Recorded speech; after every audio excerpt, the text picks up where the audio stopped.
मैं आज बहुत खुश था क्योंकि आज मेरी पहली सैलरी आई है। लेकिन मेरी ये खुशी ज्यादा देर तक नहीं रही। अपने छोटे से शहर से मैं यहाँ अपनी पढ़ाई पूरी करने आया था। पापा तो चाहते थे कि मैं अपनी पढ़ाई पर ही ध्यान दूं, लेकिन मैंने घर की हालत देखी है। पढ़ाई के साथ साथ मैंने नौकरी भी की। घर का लोन भी है और पढ़ाई पूरी करने के बाद भी तो यही करना है। मैंने पार्ट टाइम एक जॉब ज्वाइन कर लिया जिसमें मुझे 12,000 रुपये मिल रहे थे। पहले महीने की सैलरी लेके रक्षाबंधन मनाने मैं अपने घर के लिए रवाना हुआ। घर जाने में मुझे ट्रेन से 6 घंटे लगते हैं। सैलरी के पैसे मैंने अपने पर्स में रखे थे। त्योहार का समय है, ट्रेन में जगह मिलना मुश्किल की बात थी। लेकिन इन सब बातों को अब मैं मुसीबत नहीं मान रहा था, बल्कि इन सब के बावजूद मेरा मन खुश था। जेब में पैसे जो थे, पैसा पास में हो तो अलग ही खुशी होती ही है। इस बात का मुझे आज एहसास हो गया था। ट्रेन का लोकल डब्बा पूरा भरा था। मेरा स्टॉप लास्ट स्टॉप था। कई स्टेशन पर रुकती ट्रेन मजे से चल रही थी। प्लेटफॉर्म पर उतर उतर कर मैं भी मजे लेते हुए, खाते पीते हुए अपनी यात्रा कर रहा था। थोड़ी देर बाद ट्रेन में कुछ जगह हुई और एक सीट मुझे बैठने को मिल गई। खिड़की के पास की सीट थी तो बाहर की ठंडी गर्म हवा में मेरी आंख कब लग गई मुझे पता ही नहीं चला। करीब 2 घंटे के बाद शोर के कारण मेरी आंख खुल गई। अभी मैंने समय देखा तो मेरा स्टेशन करीब 1 घंटे दूर और होगा। प्यास लगी। मैंने पानी की बोतल लेने के लिए अपने पैंट के पीछे वाली जेब में हाथ डालकर पर्स निकालना चाहा। मेरी तो जैसे जान ही निकल गई। मेरा पर्स मेरी पॉकेट में नहीं था। मैं एकदम से खड़ा हो गया और नीचे ऊपर अपनी सारी पॉकेट को चेक करने लगा। सीट के नीचे बैग में हर जगह देखा, लेकिन मेरा पर्स कहीं नहीं था। आस पड़ोस में खड़े और बैठे सबको पता भी चल गया था कि मेरा पर्स खो गया है। मैंने सबसे पूछा था, लेकिन सभी का जवाब ना में था। सोने के पहले जिस प्लेटफॉर्म पर भी ट्रेन रुकी थी, लगभग हर प्लेटफॉर्म पर मैं नीचे उतरा था कुछ न कुछ लेने। वहां किसी ने मेरा पर्स चोरी कर लिया। कोई ट्रेन में भीड़ का फायदा उठाकर पर्स चोरी करके ले गया और मुझे कोई अंदाजा नहीं था। कुछ घंटों पहले मैं बहुत खुश था, अब वो सारी खुशी मेरी चली गई। पर्स में पैसों के साथ साथ मेरी कुछ आईडी भी थी, जिसके जाने का भी मुझे दुख था। मेरी पहली कमाई जिससे मेरा त्योहार अच्छा होता।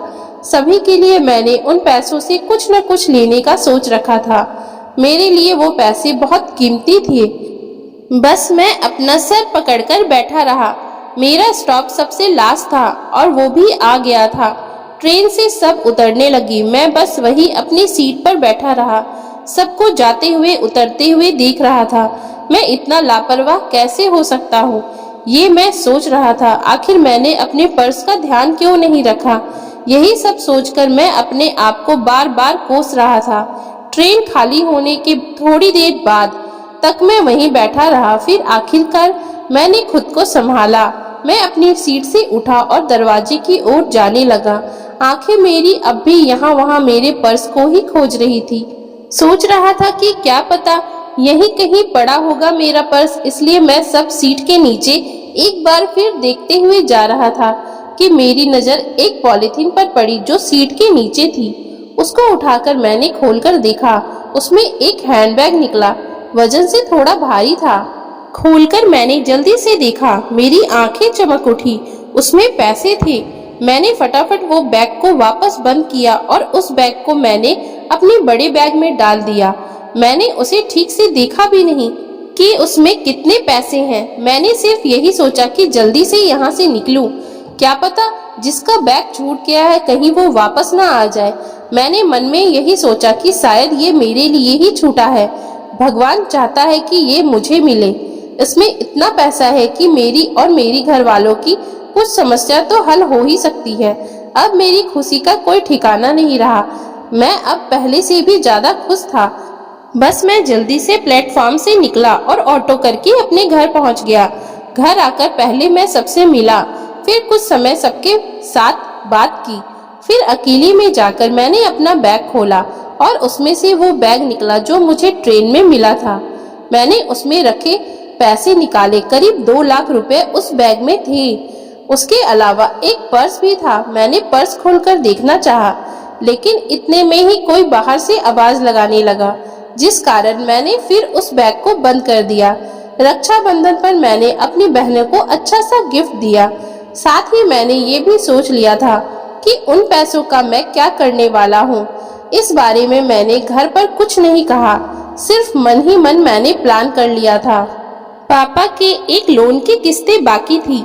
मैंने उसमें से उन्हें बिना बताए 30,000 रुपए की किस्त भर दी।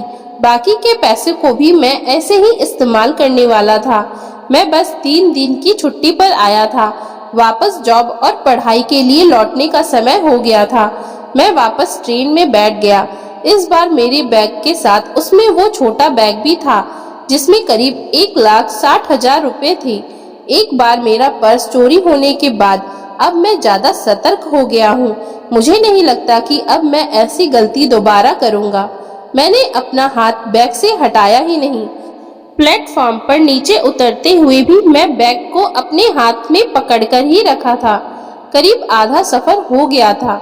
एक प्लेटफॉर्म पर गाड़ी रुकी। मैंने एक लड़के को जो चाय बेच रहा था बुलाया और बोला कि एक चाय दे। लड़के ने मुझे चाय भर कर दी और जैसे ही उसने मेरी तरफ देखा, वो बिना पैसे लिए बिना कुछ बोले भागा। मैंने उसे आवाज लगाई कि भाई छोटू, कहाँ जा रहा है? अपने पैसे तो लेकर जा। पर वो भागा ही जा रहा था। कुछ मिनट बाद वो दिखाई देना बंद हो गया।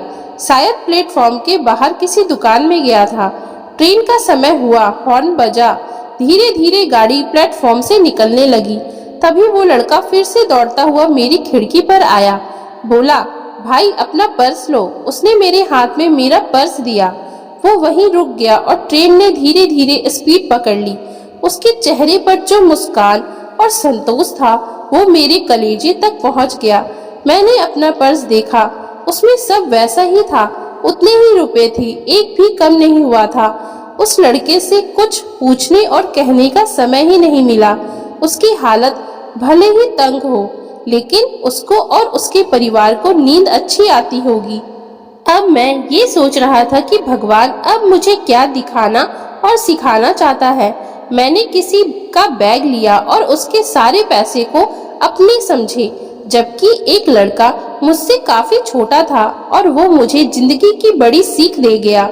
मुझे ये सिखा गया कि मैं बेईमान नहीं हूँ। ये सारा पैसा बेईमानी का है। भले ही मैंने ये चुराया नहीं, लेकिन मैंने ये भी जानने की कोशिश नहीं की कि ये पैसा किसका है।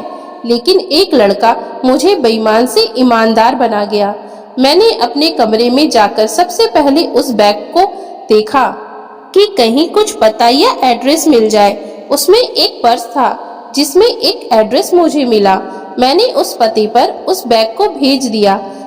साथ ही एक चिट्ठी भी डाल दी, जिसमें मैंने लिखा था कि इसमें जितने पैसे कम है वो मैं अपनी सैलरी आने पर वापस कर दूंगा। इस नोट के साथ मैंने अपना नंबर भी छोड़ा। मुझे नहीं पता था कि उनके पैसे के लिए वो मुझे माफ करेंगे या नहीं, लेकिन अब मैं हर बात के लिए तैयार था। मुझमें न जाने कैसे इतनी हिम्मत आ गई। कुछ दिनों में ही उनका फोन आया। वो कोई बुजुर्ग थे।